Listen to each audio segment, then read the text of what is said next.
Republican Leader. The President is expected to outline his vision for improving our nation's energy security. But as we've frequently seen with this administration, what it says and what it does are often two very different things. So this morning I'd like to discuss some of the things the administration has actually done when it comes to energy. Then I'd like to propose some things Republicans would do differently.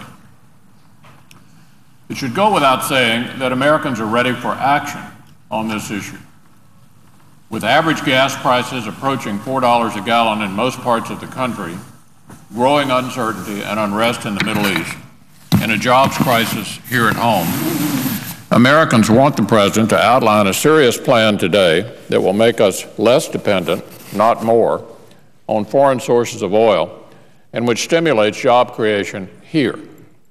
Unfortunately, what they've gotten instead are more of the same, half-hearted proposals Democrats have trotted out every other time Americans get squeezed at the pump.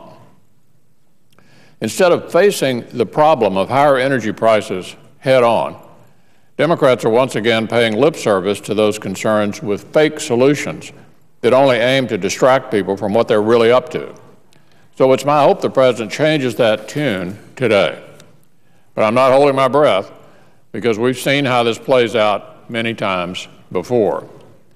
Tell a Democrat in Washington that gas prices are too high, and as if on cue, they'll throw together a speech or a press conference to suggest that we open an underground oil reserve that was created to deal with calamities, not market pressures.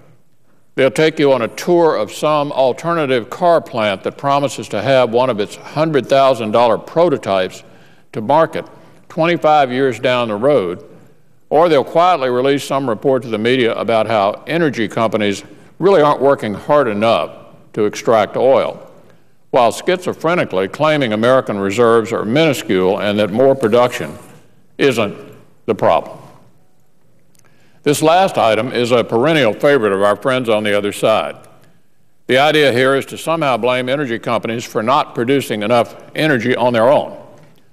What Democrats don't mention, however, is that a drilling lease is nothing more than an agreement with the government that a company has a right to explore for oil and gas in a certain area, not a guarantee that they'll find it. And they never see fit to mention that most of the area that could be leased is off limits, thanks to the red tape factory Democrats operate here in Washington. And honestly, we're really supposed to believe that the same administration that declared a blanket moratorium on all offshore drilling off the Gulf Coast, which chased away rigs and jobs to other countries, and which established new regulations that make getting a new drilling permit virtually impossible, now believes that energy companies aren't drilling enough? This doesn't even pass the laugh test. But it does suggest that Democrats don't even believe their own arguments about decreased production not affecting price. And it's my hope that the President acknowledges as much today, that when you shut down drilling, higher prices and fewer jobs are sure to follow. The truth is, we could use a lot more honesty on this whole issue from Democrats. Despite what some on the other side might say, Republicans are just as eager as Democrats to develop alternative sources of energy. But everybody knows it will take years, if not decades, to get to the point where they'll be economically viable and widely used. The President's target is decades from now. But Americans should be able to expect action now. And all they get from Democrats is a pretty picture of some far-off future we've been hearing about for decades, and not a word about the things Democrats are doing to make it harder to find and use energy we already have right here. Initial news reports about the President's speech today mention that the administration is determined to derive 80% of U.S. energy from clean energy sources in the year 2035. And I'm sure we could generate a great deal of bipartisan support for much of what the President will call for, assuming it doesn't involve federal mandates.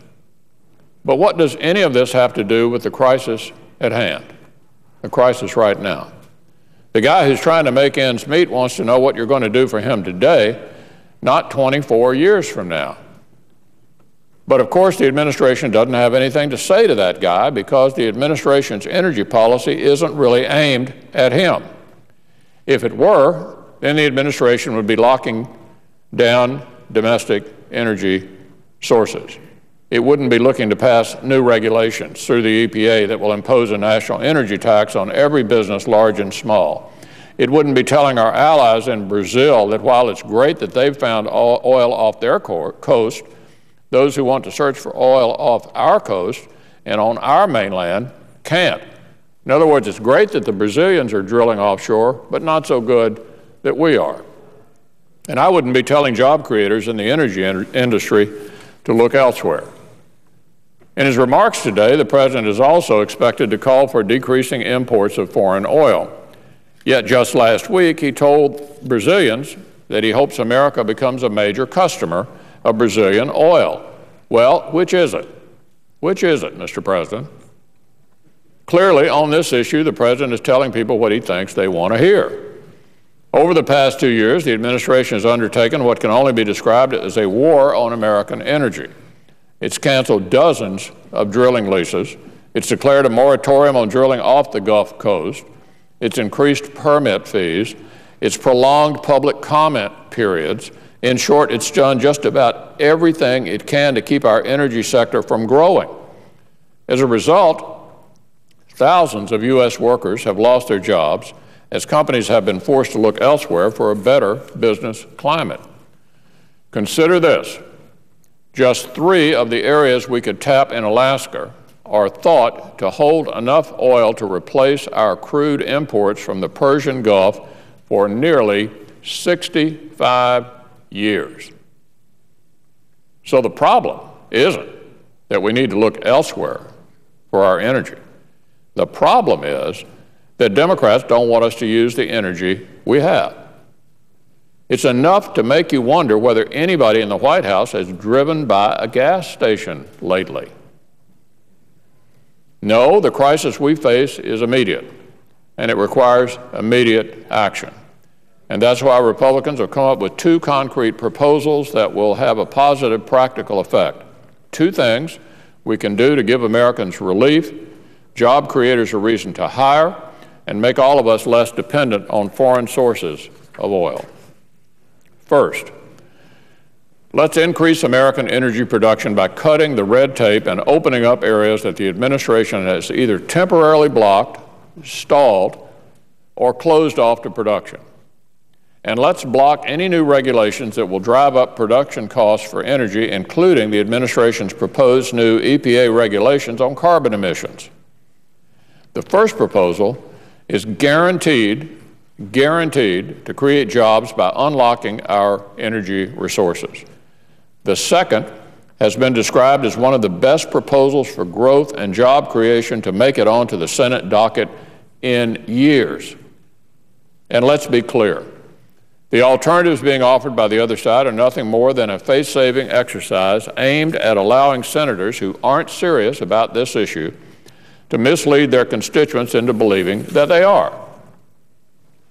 But the American people have put up with distractions and face-saving exercises long enough. They've put up with near double-digit unemployment long enough. They've heard enough about the costly big government proposals Democrats envision for the future. And frankly, Madam President, they've had it. It's time to address the problems right in front of us. It's time for the President to put forth a serious plan. When it comes to energy, these problems are obvious. So are the answers. It's time for lawmakers to come together and do what we know is right. Madam President, I yield the floor.